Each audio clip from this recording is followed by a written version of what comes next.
Hello, welcome back to the garden. And I'm just tweaking this cherry laurel hedge that I cut a couple of days ago.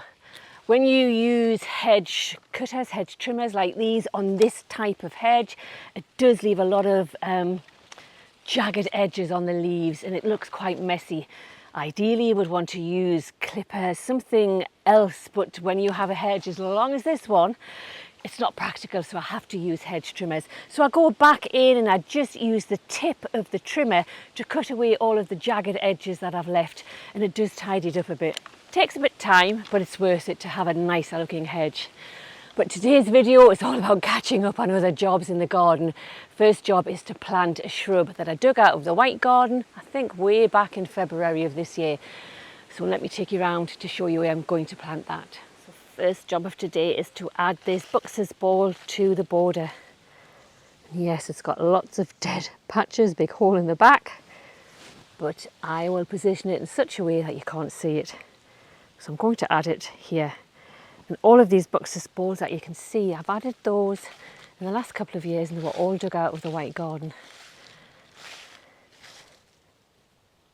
But they do prefer this free draining soil in a shaded spot, and they're doing really well.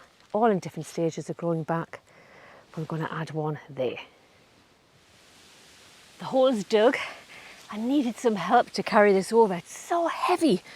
Anyhow, I'm adding this mycorrhizal fungi, which helps the roots to adhere to the planting hole and promotes new root growth. And ideally, I would like to put it on the bottom of the roots on the shrub itself, but it's so heavy I can't lift it. So I've added it to the planting hole, which is normal practice as well. And this is the part obviously you want to hide, which has got a big bare patch. So I'm going to put that facing me here, and then when you're walking around you won't actually see it. You'll think it's a fully formed circle. Oh, it's so heavy. And I'll just tease it round so the awful bit's at the back, and eventually it'll grow up to be as big as the others. And I can see quite a bit roots on the side there, so I'm just going to add some of this mycorrhizal onto the roots, and it just means it promotes really good root growth. And now it's just a question of filling in the hole.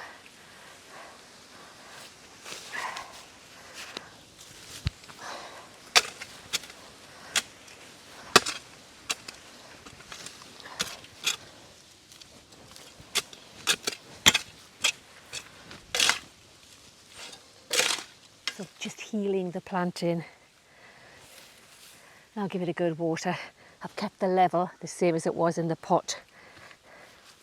And eventually all of these buxus balls will be of a similar size, a similar shape. It'll take a good few years, probably 3 to 5 years before they all look anything like I want them to look. But it's a start. Missed the opportunity in autumn, early autumn, to give them a good trim. Too late now because it'll promote new growth and they'll get caught by the frost, and I don't want to do that, so I've left them all now until next year. But digging out the planting hole, I've come across quite a few plants, some of these cyclamen corms. So I'm going to plant those in the shade border. Not quite sure if they've been pink or white flowers. Don't know how they've actually got over here because I haven't planted them, but never mind.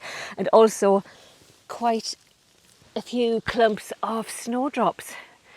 So these are big clumps and I've got half a dozen of those. So I'm going to split those and more than likely plant them down the bottom of the quarry. But now on to the next job.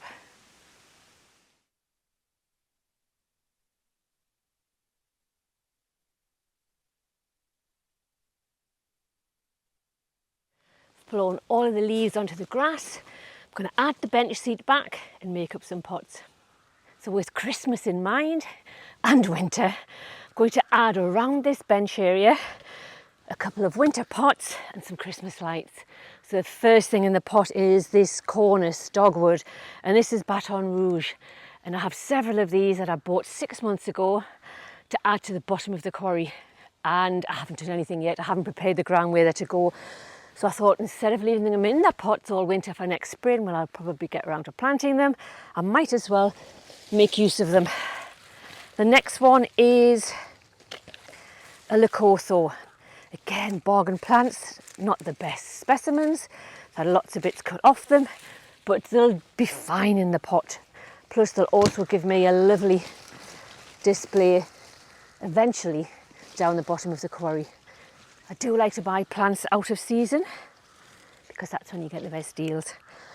And lastly is a heuchera. Now again, this is not the best in the best condition, but that won't stop it from growing rather in the pot. And this is obsidian is the variety.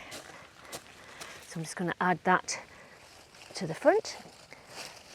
And the intention is that I will add might add Christmas lights, but I'll add some red berry stems at some point in the next couple of weeks when we get closer to December.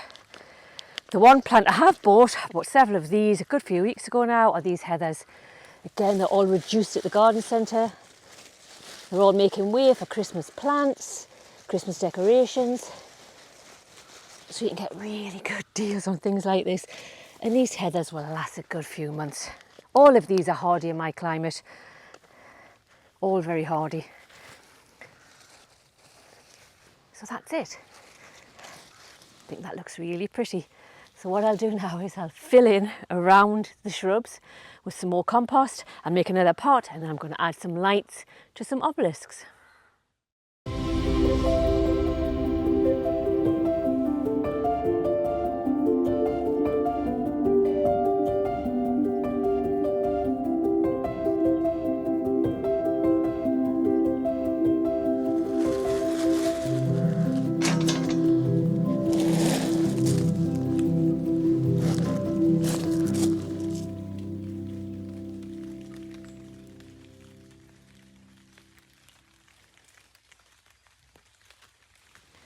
So last job of today, and it's getting dark pretty quick.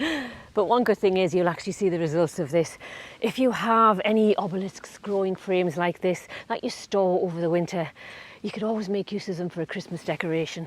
And all I'm adding is some outdoor battery operated lights. I'll wrap them around the top, and I'm wrapping them all the way down each of the legs of the obelisk.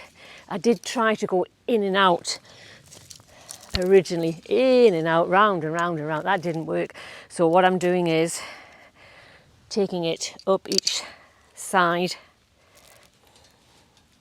like that, all the way to the top. And then just with some fluorescent wire, I'm actually putting a piece of wire around each leg in a few places just to keep them intact. But that's it for today. I'll finish this and then I'll show you it all, because it's nearly dark, and you'll see what it's like. And then I'll turn the lights off until more than likely the 1st of December, when I'll add them as part of the Christmas display. So thanks for watching, and I'll see you soon.